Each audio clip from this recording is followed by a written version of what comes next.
नमस्कार, स्वागत है आपका हमारे चैनल पर। मैं हूं आपके साथ शिप्रा जैन। असम के काफी परिषद चुनाव में बीजेपी ने जीत का परचम लहराया है। आम आदमी पार्टी और कांग्रेस पार्टी का सोपड़ा साफ हो चुका है। बीजेपी ने असम काफी चुनाव में दरअसल क्लीन स्वीप की है। 26 सीटें थी और 26 की 26 सीटें बीजेपी के खाते में गई है। आम आदमी पार्टी और कांग्रेस पार्टी शून्य पर सिमट कर रह गई है। जिस तरीके से बीजेपी ने इन काफी परिषद चुनाव में जीत हासिल की है, उसके बाद देश के प्रधानमंत्री नरेंद्र मोदी ने भी काफी परिषद में जिन मतदाताओं ने बीजेपी को वोट किया है, उसके लिए तमाम लोगों को धन्यवाद भी दिया। बाकायदा उनकी तरफ से ट्वीट किया गया। प्रधानमंत्री ने ट्वीट करते हुए उन्होंने लोगों को आश्वासन दिया है कि पार्टी असम की प्रगति के लिए काम करना जारी रखेगी। प्रधानमंत्री ने जो ट्वीट किया है उसमें लिखा कि काफी आंकड़ों के ऐतिहासिक नतीजे में बीजेपी में निरंतर विश्वास बनाए रखने के लिए लोगों को आभार व्यक्त करता हूं और उन्हें ये भरोसा दिलाता हूं कि हम असम की प्रगति के लिए काम करना जारी रखेंगे। ये प्रधानमंत्री नरेंद्र मोदी की ओर से असम में हुए काफी परिषद चुनाव में जिस प्रचंड तरीके से बीजेपी ने जीत हासिल की है, उसके बाद प्रधानमंत्री नरेंद्र मोदी का ये ट्वीट सामने आया है। इसके अलावा बीजेपी के तमाम नेताओं ने काफी परिषद चुनाव के ये नतीजे अपने सोशल मीडिया प्लेटफॉर्म पर पोस्ट किए हैं और साथ ही साथ न सिर्फ असम के लोगों को इस जीत के लिए बधाई दी है, बल्कि तमाम बीजेपी के कार्यकर्ताओं को भी धन्यवाद दिया है। जिस तरह से लोगों ने बीजेपी में भरोसा जताया है, इसको लेकर असम के मुख्यमंत्री हिमंता बिस्वा शर्मा ने भी ट्वीट किया और उनके ट्वीट को प्रधानमंत्री नरेंद्र मोदी ने रीट्वीट किया है। इसमें उन्होंने लिखा है कि हम काफी चुनाव में बीजेपी को लगातार दूसरी बार ऐतिहासिक जनादेश देने के लिए काफी आंगलों के लोगों के सामने नतमस्तक हैं। ये ट्वीट उनकी तरफ से किया गया है। बाकायदा प्रधानमंत्री नरेंद्र मोदी और बीजेपी के राष्ट्रीय अध्यक्ष जेपी नड्डा की एक तस्वीर भी उन्होंने पोस्ट की है इन चुनाव नतीजों को बताते हुए। तो ये अपने आप में बीजेपी के लिए एक बड़ी जीत है, न सिर्फ इस वजह से कि बीजेपी ने इन काफी परिषद चुनाव में क्लीन स्वीप की है, बल्कि जिस तरह से विपक्ष लगातार बीजेपी को घेर रहा है, जिस तरह से हिमंता बिस्वा शर्मा जिस तरीके से असम का नेतृत्व कर रहे हैं, उस पर लगातार विपक्ष सवाल उठा रहा है और ये कह रहा है कि दरअसल असम में इस तरीके से मनमाने तरीके से हिमंता बिस्वा शर्मा काम कर रहे हैं बतौर मुख्यमंत्री के तौर पर। और जिस तरीके से पिछले कुछ दिनों में हमने देखा कि असम में हिमंता बिस्वा शर्मा के बड़े एक्शन देखने को मिले हैं, फिर चाहे वो घुसपैठियों पर लगाम लगाने की बात हो, किस तरह से घुसपैठियों को असम में घुसपैठ करने से रोकने के लिए तमाम चीजें जो हैं वो हिमंता बिस्वा शर्मा की ओर से की गई हैं, उनकी सरकार में की गई हैं।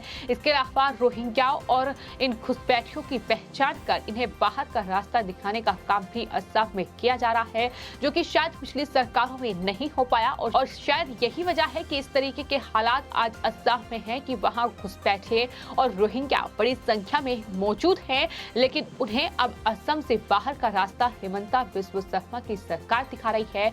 और जिस तरह से ये जनादेश मिला है, इसके बाद अब लगातार बीजेपी ट्वीट कर रही है, जिसमें न सिर्फ वहां के लोगों को आभार व्यक्त किया जा रहा है, बल्कि इसके अलावा तमाम जो बीजेपी के कार्यकर्ता हैं जिन्होंने बढ़ चढ़कर इन चुनावों में हिस्सा लिया है, उनका आभार भी प्रधानमंत्री नरेंद्र मोदी ने व्यक्त किया है। यानी साफ तौर पर बीजेपी के प्रदर्शन की तारीफ काफी परिषद चुनाव में प्रधानमंत्री की ओर से की गई है।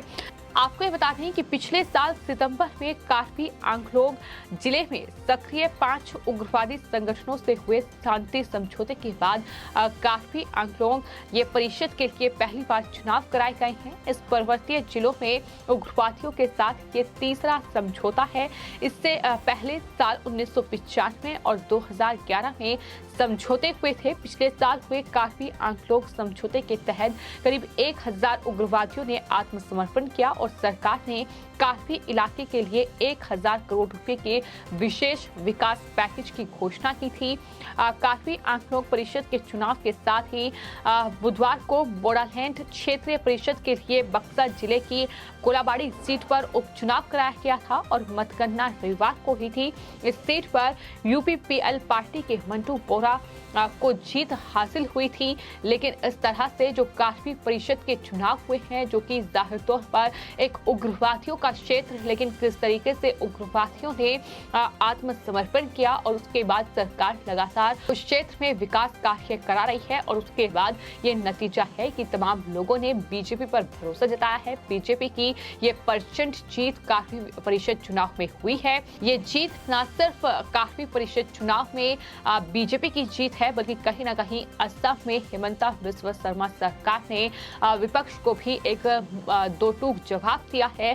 जिस तरीके से पश्चिम बंगाल की मुख्यमंत्री ममता बनर्जी, उनके भतीजे अभिषेक बनर्जी और तमाम टीएमसी के नेता लगातार हिमंता बिस्वा शर्मा पर हमलावर नजर आते हैं। वक्त वक्त पर उनकी तरफ से आरोप लगाए जाते हैं। चूंकि पश्चिम बंगाल से सटा है असम, तो ऐसे में असम सरकार को घेरने में कोई कसर ये विपक्षी पार्टियां छोड़ना नहीं चाहती हैं। लेकिन जो नतीजे सामने आ रहे हैं, जो चुनाव वहां हो रहे हैं, जो स्थानीय निकाय चुनाव हो रहे हैं, उसमें साफ तौर पर जो बीजेपी का प्रदर्शन है वो बता रहा है कि किस तरीके से बीजेपी पर जनता भरोसा कर रही है, किस तरीके से बीजेपी लोगों के लिए कहीं ना कहीं विकास कार्य कर रही है। और यही वजह है कि लोग बीजेपी पर भरोसा कर रहे हैं, उन्हें वोट दे रहे हैं। और कार्बी परिषद का चुनाव इसका एक बड़ा उदाहरण है। जिस तरीके से 26 सीटें कार्बी परिषद में थी और 26 में से 26 सीटें बीजेपी के खाते में गई हैं, तो वहीं आम आदमी पार्टी और साथ ही कांग्रेस पार्टी का सुपड़ा साफ हो चुका है। कांग्रेस की हार जिस तरीके से हुई है उस पर जाहिर तौर पर हैरानी नहीं है, क्योंकि कांग्रेस पार्टी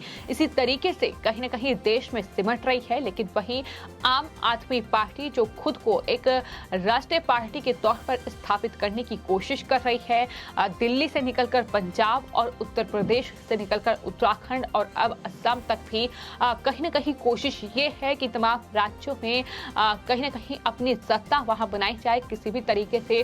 फिर चाहे वो स्थानीय निकाय चुनाव के जरिए हो, विधान परिषद के चुनाव के जरिए हो, वहां उस राज्य में जगह बनाने में आम आदमी पार्टी कामयाब हो पाए। लेकिन फिलहाल कामयाबी मिलती नहीं दिखाई दे रही है। जिस तरीके से असम की कार्बी की जनता ने पूरी तरीके से आम आदमी पार्टी को नकार किया है और एक भी सीट जो है वो आम आदमी पार्टी के खाते में नहीं गई। ये अपने आप में दिखाता है कि असम की जनता दरअसल आम आदमी पार्टी पर भरोसा करना नहीं चाहती है। जिस तरह से ये चुनाव नतीजे सामने आए हैं, तो आपको ये बताते हैं कि बुधवार को कार्बी आंकलोक परिषद के लिए चुनाव हुआ था, जिसमें 78% मतदाताओं ने अपने मताधिकार का इस्तेमाल किया था। और अब जब रिजल्ट सामने आए हैं, तो रिजल्ट में जो शुरुआती नतीजे थे उसमें ही ये तय हो चुका था कि बीजेपी प्रचंड बहुमत से कार्बी परिषद चुनाव में जीत हासिल करने वाली है। लेकिन जिस तरह से ये अटकलें लग रही थी कि दरअसल 1 से 2 सीट जो हैं वो अदर्स के खाते में जा सकती हैं, यानी आम आदमी पार्टी या फिर किसी दूसरी पार्टी के खाते में जा सकती हैं। लेकिन फिलहाल जो नतीजे फाइनल हुए हैं, जो इलेक्शन कमीशन की ओर से जो नतीजे दिए गए हैं, उसमें साफ तौर पर यह कहा गया है कि 26 में से 26 सीटें जो हैं वो बीजेपी के खाते में गई हैं। और वहीं बीजेपी ने पूरी तरीके से कार्बी परिषद चुनाव जो असम में हुए उसमें क्लीन स्वीप की है। तो वहीं कांग्रेस और आम आदमी पार्टी और दूसरे वामपंथी दलों का सुपड़ा साफ कर दिया है। तो अपने आप में ये असम के मुख्यमंत्री हिमंता बिस्वा शर्मा के साथ साथ बीजेपी के लिए बड़ी जीत है, खासतौर पर असम जैसे राज्य में जहां लगातार घुसपैठी रोहिंग्याओं को बड़े पैमाने पर बसाने का काम किया गया और कहीं न कहीं एक दशा जो है असम की वो बदलने की कोशिश की गई। लेकिन फिलहाल जिस तरीके के नतीजे सामने आए हैं वो अपने आप में कहीं न कहीं विपक्ष के मुंह पर एक करारा तमाचा है, जैसा कि दावा बीजेपी के नेता भी कर रहे हैं। हैं कि ये जीत अपने आप में बड़ी जीत है। जिस तरह से ये क्षेत्र जो था ये उग्रवादियों का क्षेत्र था, लेकिन उग्रवादियों ने आत्मसमर्पण किया, जिसके बाद वहां सरकार की ओर से विकास कार्य शुरू किए गए और उसका ही नतीजा है कि आज बीजेपी उस जगह पर जो परिषद के चुनाव हुए हैं उसमें बीजेपी ने ये प्रचंड जीत हासिल की है। फिलहाल आपकी इस पूरे मामले पर क्या राय है हमें कमेंट बॉक्स में जरूर लिखें और चैनल को सब्सक्राइब करें। धन्यवाद।